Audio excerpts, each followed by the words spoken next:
Atas nama Bapa dan Putra dan Roh Kudus, amin. Shalom Aleichem bersama Mesias. Selamat berjumpa kembali saudara dengan saya Episkop Daniel dari Nikopolis, pendiri dan pemimpin dari Gereja Ortodoks Indonesia. Kita akan melanjutkan menjawab pertanyaan-pertanyaan yang saudara telah kirim kepada saya. Ini masih melanjutkan pertanyaan yang banyak itu yang saya tidak tahu siapa pengirimnya karena lupa, karena dokumennya ada pada HP saya yang lama tapi HP-nya hilang, sehingga semua itunya pertanyaan hilang. Itulah saya sudah print lebih dulu ini pertanyaan-pertanyaan itu. Baik. Jadi kalau saudara merasa pertanyaannya saya jawab, berarti ya itulah saudara yang mengirim. Ya maaf. Selanjutnya pertanyaan mengatakan Dr. James Tabor and Simka Yakobovich, seorang pemeluk agama Yahudi Ortodoks, melakukan penelitian tentang kubur Yesus, dan dari sampel yang mereka temukan, mereka menduga bahwa mereka menemukan kubur keluarga Yesus. Meskipun memang penelitian mereka belum sempurna karena ada peti tambahan yang ada di bawah sebuah apartemen orang Yahudi yang dilarang dinas arkeologi untuk diperiksa karena dianggap mengganggu kuburan orang yang sudah meninggal.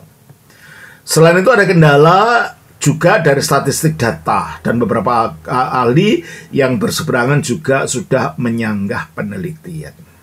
Seandainya benar bahwa kubur Yesus ditemukan, apakah kekristenan akan berakhir dan kita harus merevisi iman kita? Saudara, untung saja penemuan yang dianggap itu kuburan Yesus, karena ada osori yang menyimpan tulang yang dikatakan ditemukan, yang tulang dari Yesus dan keluarganya, ya Bunda Maria dan Yusuf, ya. Untung saja ditemukan itu hoax, dan itu adalah konspirasi. Seandainya itu benar, pertanyaan saudara, bahwa kubur Yesus ditemukan, apakah kekristenan akan berakhir dan kita harus merevisi iman kita? Saudara, kalau kubur Yesus ditemukan, seandainya itu benar, dan ternyata Yesus tidak bangkit, ya tentunya itu akan menggoncangkan landasan iman Kristen. Karena dasar dari ibadah iman Kristen adalah kebangkitan Yesus Kristus. Tapi masalahnya, teori semacam itu terlalu bersifat konspirasi daripada realita. Sebab bukti-bukti tentang kebangkitan itu terlalu kuat untuk dapat dikatakan bahwa itu hanya hoax. Kalau kita lihat di dalam kitab suci sendiri mengenai bagaimana Yesus itu memang disaksikan oleh para muridnya. Para murid yang menyaksikan pada waktu Yesus itu disalibkan, pada waktu Yesus itu dibangkitkan, ya. Dan kalau kita kurang percaya kesaksian mereka yang ada dalam Alkitab, kita punya kesaksian non-Kristen. Dari orang-orang non-Kristen yang menyaksikan memang ada Yesus itu, dan memang dia bangkit. Itu kesaksian mereka. Nah, bagaimana kita meniadakan kesaksian ini? Ya, sama seperti orang mengatakan Yesus tidak diubah, Yesus tidak disalibkan, Yudas Iskariot itu yang diubah menjadi Yesus. Itu ternyata setelah kita selidiki, ya itu tidak punya landasan sejarah sama sekali. Ya, itu tidak punya validitas sejarah. Ya. Dan karena apa? Sejarah menyatakan bahwa Yesus memang bangkit. Ya. Ada beberapa catatan saya akan mau tunjukkan di sini, catatan-catatan bagaimana para rasul itu memberikan kesaksian tentang kebangkitan Yesus, dan memang Yesus itu bangkit. Coba kita baca dari Kisah Rasul pasal 2. ayatnya yang ke-32. Yesus inilah yang dibangkitkan Allah. Yesus inilah yang dibangkitkan Allah. Terus? Dan tentang hal itu kami semua adalah saksi. Kami adalah saksi. Jadi kalau gitu peristiwa kebangkitan bukan dongeng. Kalau itu bukan dongeng, secara solid itu berakar di dalam sejarah itu sendiri. Ya. Dan kesaksian semacam itu banyak sekali dari kesaksian yang dicatat oleh Alkitab. Ya. Yang dicatat oleh Alkitab itu banyak sekali, dan dari narasi cerita yang ada dalam Alkitab yang begitu detail, ya, dan secara garis besarnya tidak bertentangan tiga kesaksian dari Injil Matius 4, Injil Matius, Markus, dan Lukas tentang bagaimana Yesus itu disalibkan, Yesus itu diadili, dan lain-lain. Tidak mungkin ini bersifat dongeng. Kalau ke dongeng mesti ada konflik sana sini dan tidak sesuai dan data. Makanya bahwa yang mengadili Pontius Pilatus, ternyata dalam sejarah orang namanya Pontius Pilatus itu ada, dan tahunnya dinyatakan bahwa dia pernah ditempatkan oleh pemerintah Romawi di Yerusalem, ya, di Yerusalem, untuk menyatakan bahwa dia memang sosok pribadi yang pernah ada di dalam sejarah, ya. Di dalam Alkitab Kisah Rasul pasal 3:15. Demikianlah ia memimpin kepada hidup. Telah kamu bunuh, tetapi Allah telah membangkitkan dia dari antara orang mati. Allah telah membangkitkan dia dari antara orang mati. Terus? Dan tentang hal itu kami adalah saksi. Tentang hal itu kami adalah saksi. Tidak ada dongeng, karangan dongeng atau fiksi yang dapat mengalahkan saksi mata. Ya, dan saksi mata ini saksi mata dari orang-orang yang memang hidup sejaman dengan ketika peristiwa itu terjadi. Nah, sekarang kalau berbicara tentang sejarah di luar, ada tulisan Tacitus dari Roma, ada tulisan Pliny the Younger dari Roma juga, ada tulisan Ben Serapion itu dari Talmud, menyatakan memang Yesus disalibkan dan Yesus bangkit. Dan ada Flavius Josephus. Ini data-data dari di luar Alkitab. Taruhlah kalau kamu tidak percaya Alkitab, silahkan. Tapi yang sejarah yang diakui oleh para sarjana seluruh dunia bahwa itu memang otentik. Gimana kita membuang itu? Bahwa peristiwa Yesus itu peristiwa yang terjadi dalam sejarah. Jadi apa yang ditemukan Talbot itu yang memang ternyata terbukti itu bohong dan palsu dan hoax. Membuktikan bahwa data bukti tentang kebangkitan Yesus ini, karena ini kebenaran, tidak bisa semudah itu disingkirkan oleh orang atau dibuang oleh orang. Jadi saya tidak percaya seperti yang saudara khawatirkan, ya, bahwa seandainya benar bahwa kubur Yesus ditemukan, tidak akan ditemukan kubur Yesus dalam pengertian apalagi disertai mujizat, ya. Mungkin kalau karena saudara bukan di dalam gereja ortodoks, kami di gereja ortodoks punya bukti. Setiap perayaan Paskahnya gereja ortodoks yang tanggalnya berbeda dengan gereja Katolik dan Protestan, itu di tempat yang kami akui memang itu kuburan Kristus di Yerusalem, selalu ada mujizat namanya mujizat Holy Fire, api kudus. Ini api datang dari mana? Munculnya hanya setiap tanggal Paskah itu saja. Tiba-tiba muncul dari sana dan membakar semua lilin. Coba saudara lihat di YouTube, ya, The Miracle of the Holy Fire. Saudara akan melihat bagaimana api itu keluar, itu dari mana diceritakannya, gimana dijelaskannya, gimana. Kalau itu memang bukan mujizat. Nah, mengenai sumber-sumber sejarah non-Kristen dari zaman kuno, seperti saya katakan tadi, Tacitus, dia hidup pada tahun 56 Masehi sampai 107 Masehi. Tacitus adalah seorang sejarawan Romawi yang menyebutkan mengenai penyaliban Yesus tatkala ia menulis tentang peristiwa kebakaran di kota Roma yang diinisiasi oleh Nero dalam rangka mengkambing hitamkan orang-orang Kristen pada waktu itu. Dalam Annals yang ditulis kira-kira pada awal abad kedua Masehi, sebuah tulisan yang mencakup peristiwa-peristiwa sejarah pada tahun 14 Masehi sampai 68 Masehi, Tacitus menyatakan Nero memperkuat eratkan dakwaan kesalahan dan melakukan penyiksaan yang paling kejam terhadap kelas kelompok orang-orang yang dibenci itu karena praktek yang dianggap kekejian yang oleh masyarakat disebut Kristen. Kristus asal muasal nama itu menderita hukuman berat di bawah pemerintahan Tiberius di tangan salah satu prokurator kita, Pontius Pilatus.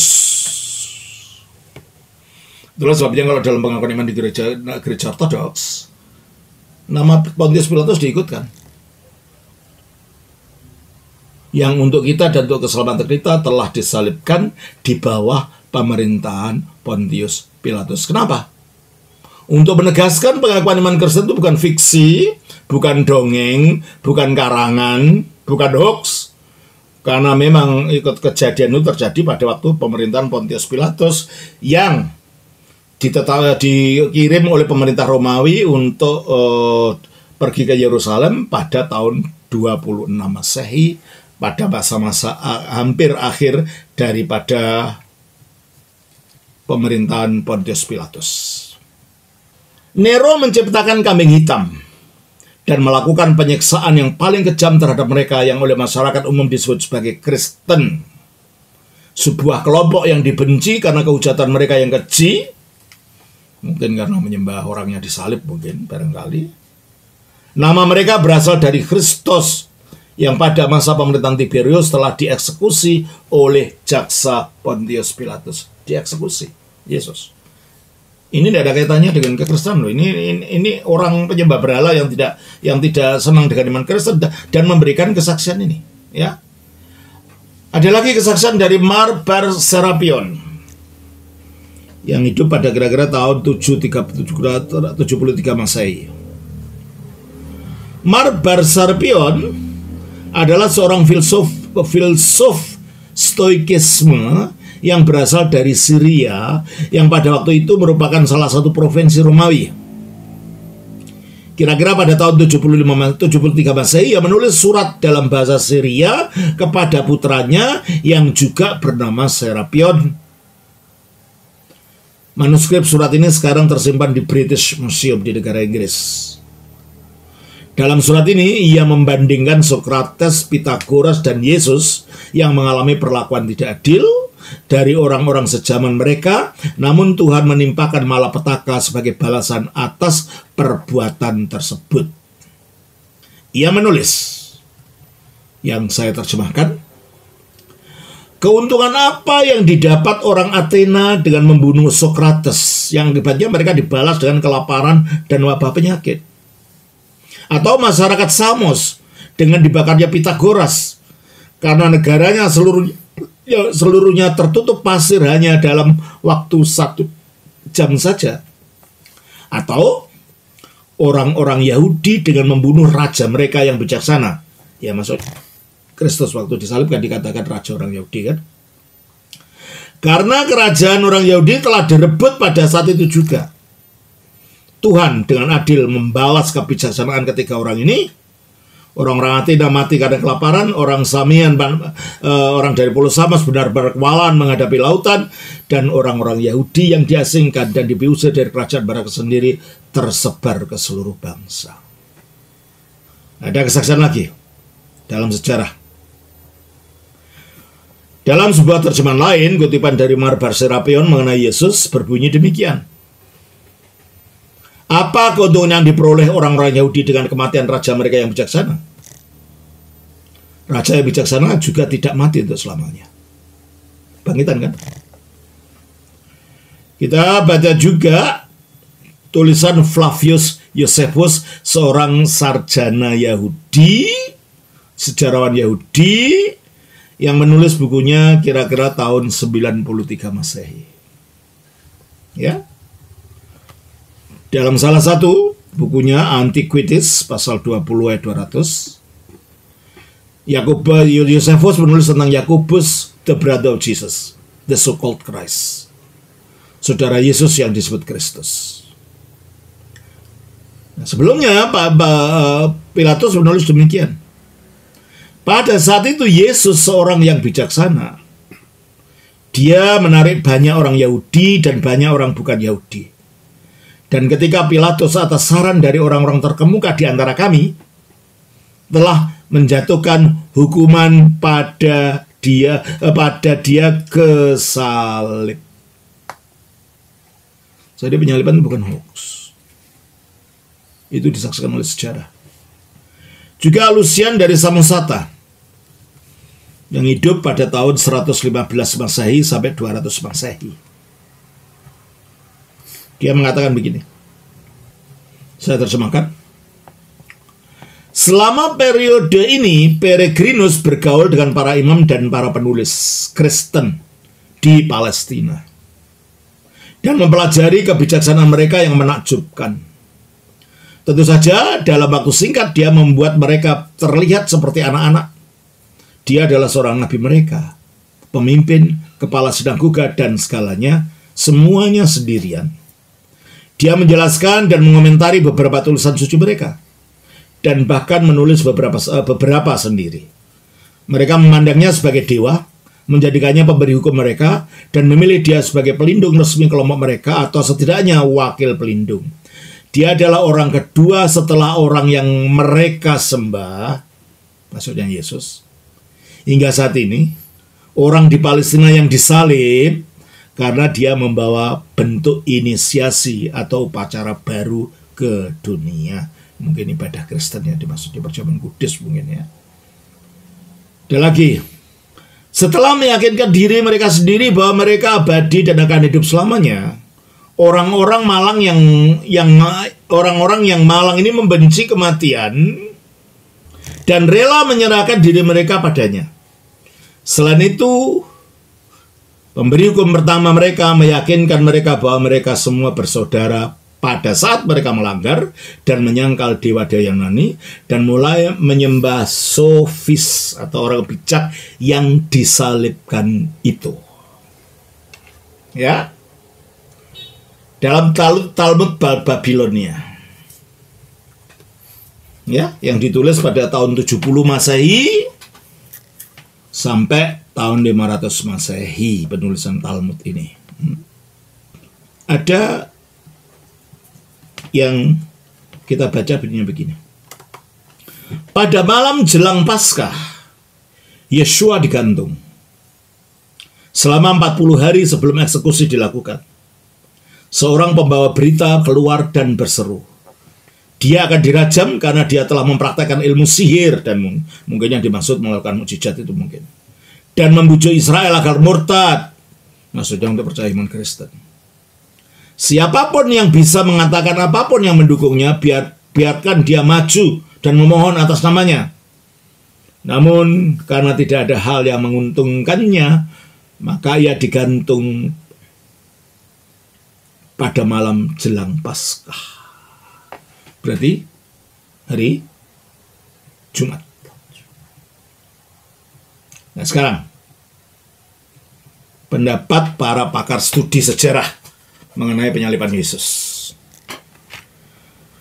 Terhadap sejumlah catatan sejarah mengenai penyaliban Yesus di atas, berikut ini saya akan mencantumkan pendapat dari sejumlah pakar studi sejarah kuno. Ini saya ambil dari tulisan saya sedang menulis buku ini. Mengenai catatan-catatan sejarah tersebut, para pakar yang pandangannya akan saya kutip atau saya parafrasikan di bawah ini tidak seluruhnya berasal dari lingkungan kekristenan yang berpandangan ortodoks. Profesor James D. G. Dunn, pakar Perjanjian Baru dan studi Yesus sejarah, dalam bukunya yang berjudul Jesus Remembered, menulis, dua fakta dalam kehidupan Yesus yang hampir disetujui secara universal Mereka mengelompokkan 3 tahun di mana Yesus paling dikenang karya hidupnya dan misinya. Salah satunya adalah baptisan Yesus oleh Yohanes. Yang kedua adalah kematiannya melalui penyaliban. Sarjana mengatakan begitu. Dan lagi, Craig L. Blomberg, profesor Perjanjian Baru dan studi mengenai kehandalan historis kitab-kitab Injil, memperlihatkan ketidakmungkin terjadinya rekayasa historis di balik pengisahan mengenai penyaliban dan kematian Yesus disalib dalam kitab-kitab Injil. Argumen Blomberg dikemukakan berdasarkan sebuah kriteria otentisitas dalam studi sejarah, yaitu kriteria rasa malu sebagai berikut. Gambaran keseluruhan dari pelecehan yang terjadi setelahnya, cemoohan, cambuhan, dan penyaliban yang berpuncak pada seruan diabaikannya oleh Allah, maksudnya Eloi, Eloi lama sabachthani. Sesuatu yang terlalu hina untuk sekedar dikarang-karang oleh orang Kristen mula-mula itu. Terutama tanpa adanya sesuatu yang bisa dijadikan contoh yang signifikan dari umat Yahudi terhadap Mesias yang disalib. Orang Yahudi tidak punya ide tentang Mesias yang disalib yang ditinggalkan seperti itu dan dianiaya sampai teriak-teriak seperti itu. Profesor Bart D. Ehrman yang dianggap paling liberal dan banyak para polemikus Muslim menggunakan tulis-tulisannya yang mengkritik iman Kristen, namun dia mengatakan begini: umat Kristen yang ingin memberitakan Yesus sebagai Mesias tidak akan menciptakan gagasan bahwa dia disalib, karena penyalibannya menimbulkan batu sandungan yang seperti itu. Orang kan malu. Orang kan cenderung untuk membaik-baikan dirinya sendiri. Ya. Selanjutnya, Ehrman mengatakan, unsur paling pasti dari tradisi tentang Yesus adalah bahwa dia disalibkan atas perintah prefek Romawi di Yudea, Pontius Pilatus. Ini dikatakan paling pasti. Reza Aslan, seorang Iran Amerika yang tadinya Muslim menjadi Kristen, lalu setelah selesai kuliah di bidang teologi berpindah kembali ke Islam dan menjadi kritik atas kekristenan dan mengaku telah melakukan studi mengenai Yesus sejarah selama kurang lebih 20 tahun atau 2 dekade. Kemudian menuangkan hasil studi tersebut dalam sebuah buku berjudul Zealot, The Life and Times of Jesus Nazareth. Zealot, kehidupan dan waktu dari Yesus masuk Nazaret, yang diterbitkan pada bulan Juli tahun 2013. Aslan masih menganut Islam waktu menulis buku ini. Mengenai Yesus sejarah, Aslan meskipun beragama Islam telah menjadi Islam, menulis demikian: pada akhirnya hanya 2 fakta sejarah yang sulit diabaikan tentang Yesus dari Nazaret yang dapat kita andalkan dengan yakin. Yang pertama adalah bahwa Yesus adalah seorang Yahudi yang memimpin gerakan populer Yahudi di Palestina pada abad pertama Masehi. Yang kedua bahwa Roma menyalibnya karena melakukan hal itu. Ya, berarti penyaliban itu sesuatu yang pasti, ya. Nah, jadi saudara-saudara, kalau saudara mengatakan bagaimana seandainya benar bahwa kubur Yesus disalib ditemukan, apakah Kristen akan berakhir dan kita harus merevisi iman kita? Tidak akan ditemukan, karena fakta sejarah membuktikan dia memang disalibkan dan memang bangkit. Dan bukti-bukti sekarang penemuan dari Talpiot dan siapa tadi namanya, Simcha Yakobovich, itu sudah dibantah dan dinyatakan bahwa itu bersifat hoax. Ya, saya kira itu saudara jawaban dari saya. Tuhan memberkati. Shalom. Nama Bapa, Putra, Roh Kudus. Amin.